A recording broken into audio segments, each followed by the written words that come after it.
We begin now at the top of Daf Chaf Aleph Amud Aleph Masech Shabbos. This is Shabbos Daf 21a. The Gemara just said that the definition of Itron is the psoles of Zephes, and the definition of Sha'ava, of wax, is the psoles of Devash. So the Gemara now says, Lamai Nafkamina, what difference does it make what these things are?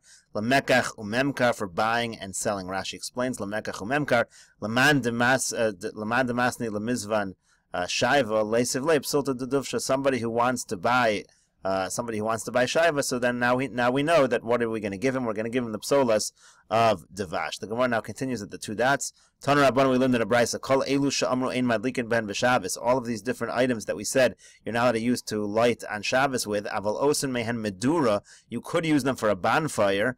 Bein l'hischanim connect whether to make a person's whether to make oneself warm opposite the fire. Bein l'hishtamish lower, or whether to use the light of the bonfire. Bein al gabe karka, whether it be on land. Bein al gabe kira, whether it be on a stove. V'lo asru elalasos mehen psila l'ner bilvad. All these items were only problematic to use as wicks. They were not problematic to use as fuel for a bonfire. Rashi says, "Aval osen men medura hesek gadol," a large fire, she'echad mavir chaver, that one causes the other to catch the flames. The Mishnah said, "Velo b'shemen kik v'chula." One of the things that a person can't use is the shemen kik, the oil of kik. What does that mean? My shemen kik. What is shemen kik?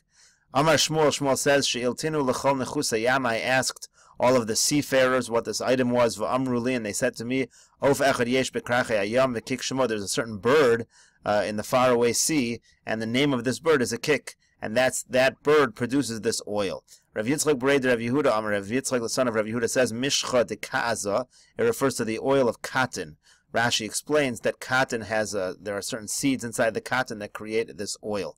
Reish Lakish Amar Kikayon Diyona. Reish Lakish says it's actually the same as the plant called the Kikayon that we find in Sefer Yonah, and again this plant produces this kind of oil.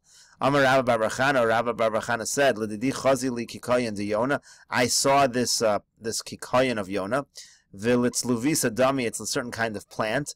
Umidapashke rabi, it grows in the swamps. V'alpum chanusa midlan yasa. They also hang it over the storefronts. Rashi says it's hung over the storefronts for a couple of reasons here.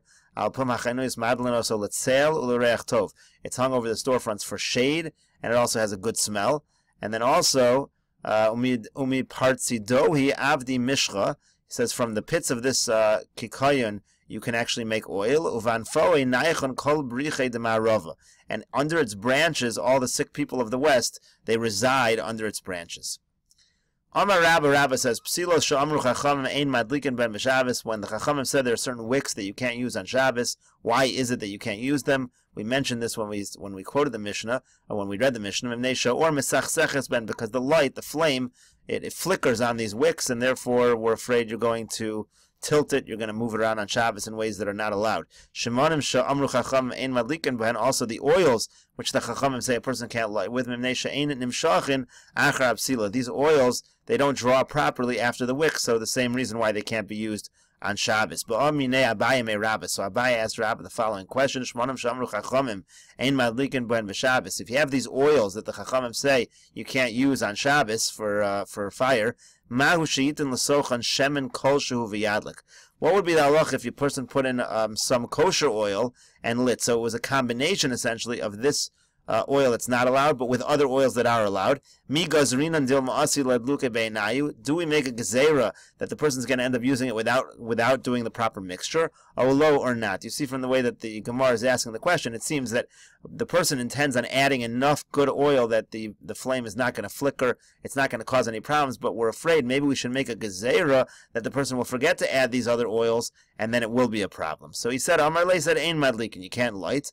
My time, what's the reason? Lefisha ein madlikin, because the person can't light. Why can't he light? Because he can't light. Now Rashi says, Lefisha ein madlikin, it's a very strange answer. Why can't he light? Because he can't light. So Rashi says, Lefisha ein madlikin beinayu v'gazrinan ha'atuha.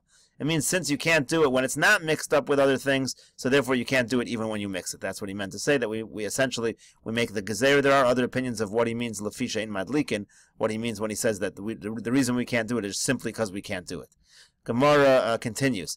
Esvei, they ask a question from the following brisa. Again, this is going on this issue. Can a person add to these oils in order to make it usable on Shabbos. So it says in this brisa, Karach davar shemadlikin bo al gabe davar she'ein madlikin bo. Let's say somebody wraps something, an oil or an item that you could light with around something that you can't light with. Ein madlikin bo. Tanna Kama says you can't use such a thing.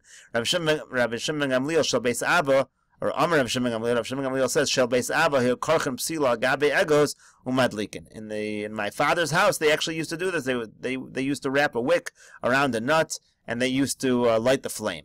So katani miyas madlikin. The Gemara asks from this brisa from Rabbi Shimon Gamliel, you see that you are allowed to light it. So how could you say before? Again, that was the answer before. Rabbah said that you're not allowed to light such a flame. Amar lei. So he said back to him, Adamosvis limid Rav Shimon Gamliel. You're asking me a question from Rav Shimon Gamliel's opinion. Sayinu mi the Tanna Kama. I have support from the Tanna Kama. The Tanna Kama of the very same brisa said you're not allowed to do such a thing. So the Gemara says, "Holo kasha ma'aserav." That's not difficult. We'd rather take a story that has more that is more verified and that has more substance than taking the opinion of the Tanna Kama. In other words, Rav Shimon Gamliel wasn't simply saying his opinion; he was quoting what his father's family used to do. In any case, so we're relying on Rav Shimon Gamliel that has more authority than the Tanna Kama. So mikol makom kasha. Nevertheless, we do have a question. Rav Shimon Gamliel seems to contradict what Rabbah answered to this question. So Gemara says, finishing the question, my lav lahadlik, doesn't the brisa, didn't Rav Shimon Gamliel mean that you are mixing together these substances in order to light? Gemara says, lo, no, lahakfos. He simply means it was in order to float the wick. So they weren't using the egos as part of the fuel. They were actually just using it to help the wick float, and that, of course, would be fine. But the Gemara then says, ila hakfos, if that's the case, that it's to make it float, my time with the Tanna Kama, then you have a problem with the Tanna Kama. There should be no reason why this should be problematic, but the Tanna Kama said it was usher. So it's not a good answer. So the Gemara answers, no, Kula Rav Shimon Gamliel. The entire brisa is authored by Rav Shimon Gamliel. There is no Tanna Kama. The Chisure Mechsur of Achi Katani. There are words missing in the brisa, and you should read it as follows: Karach davar shemadlikin bo, agabe davar shein madlikin bo, ein madlikin bo. When can you not wrap the wick around something that's not allowed to be used? That's if you're using it all as part of the fuel or the wick for the fire. But if it's just to make the wick float, mutter, then it's permitted. Because Rav Shimon Gamliel said that in his father's house they used to in fact do this when they were using it for the purpose of floating the wick. So that answers the question from Rav Shimon Gamliel. But now the Gemara asks a different question. Ini, is it really true that you are? Is it really true that you're not allowed to mix? Amarav Baruna Amarav. Bruna says in the name of Rav, Chaylev Mohusach v'kirvei dagim shanimoch. If the person has chaylev that's melted down, or a person has the insides of fish that are also they're melted away.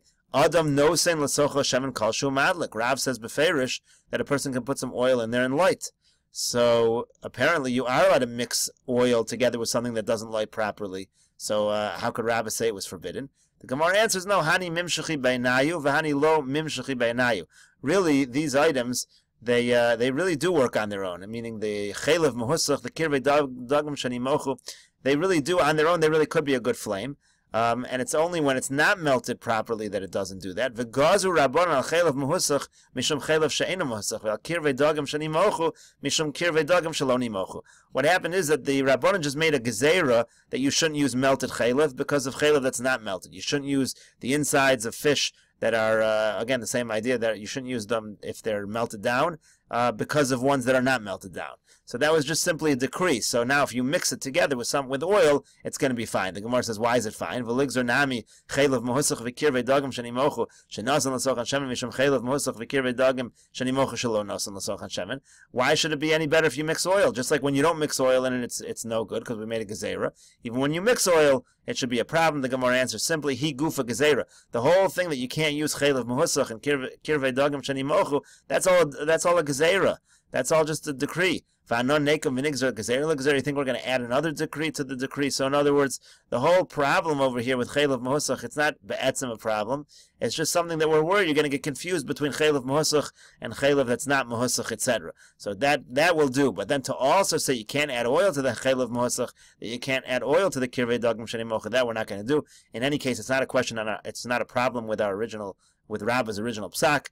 In general, in a normal situation, if you have oils that are not allowed to be used on Shabbos, you're not allowed to mix them with oils that are allowed to be used because we're afraid that you're going to forget to mix it in a future Shabbos. Gemara now continues at the two dots. Tani Rami Bar Chama. Rami Bar Chama taught, Psilos u'shmanim shamru chachamim ein madlikin ben b'Shabbos. When you have wicks or shemen oil that the Chacham say not to light with on Shabbos, ein madlikin bohen b'mikdash. They're also not allowed to be used in the Beis HaMikdash, presumably by the menorah. We're going to see in a second, but we mean to say that you're not allowed to use these items to light the menorah. Mishum shenemar, because it says in the pasuk laha'alos ner tamid.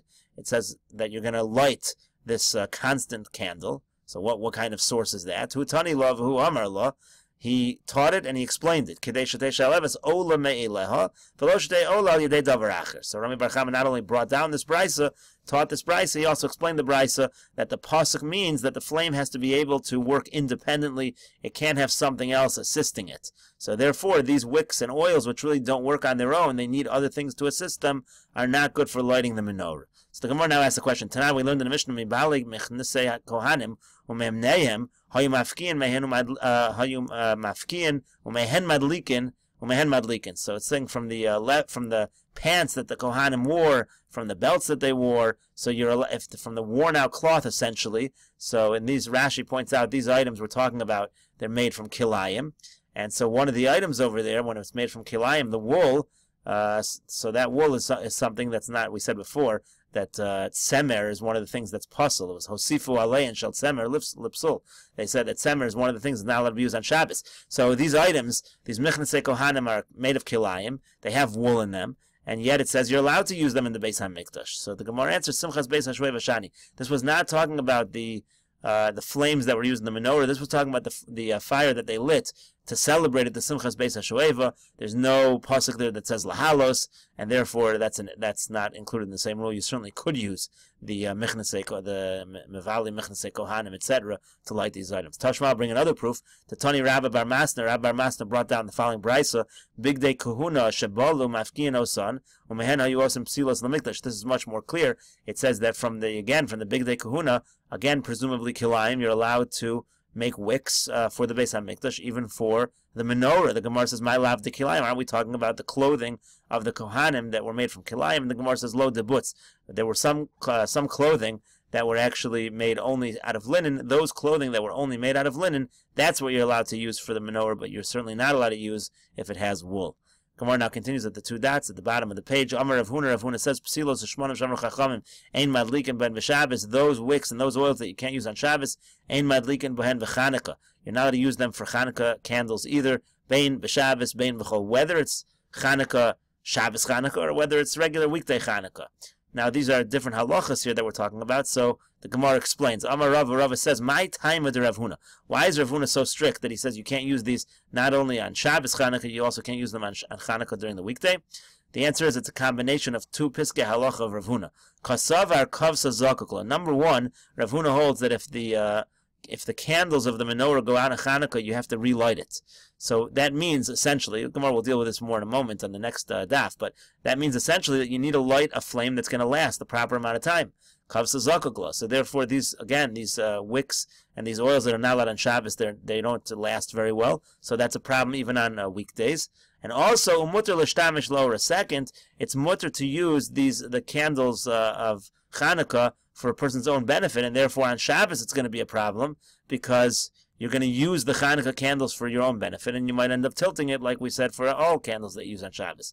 Rav Chisda says, "Madlikin b'hen b'chol." You are allowed to use that on weekdays. Avalo b'Shabbos. It's only a problem on Shabbos. So according to Rav Chisda, obviously he doesn't hold to both these piskei halacha. The Gemara explains, "Kasavar kavsa." He holds that if the flame goes out, and the Gemara will continue with Rav Chisda's opinion on the next daf, on daf Chaf Aleph Amud Beis, we'll see in the next video.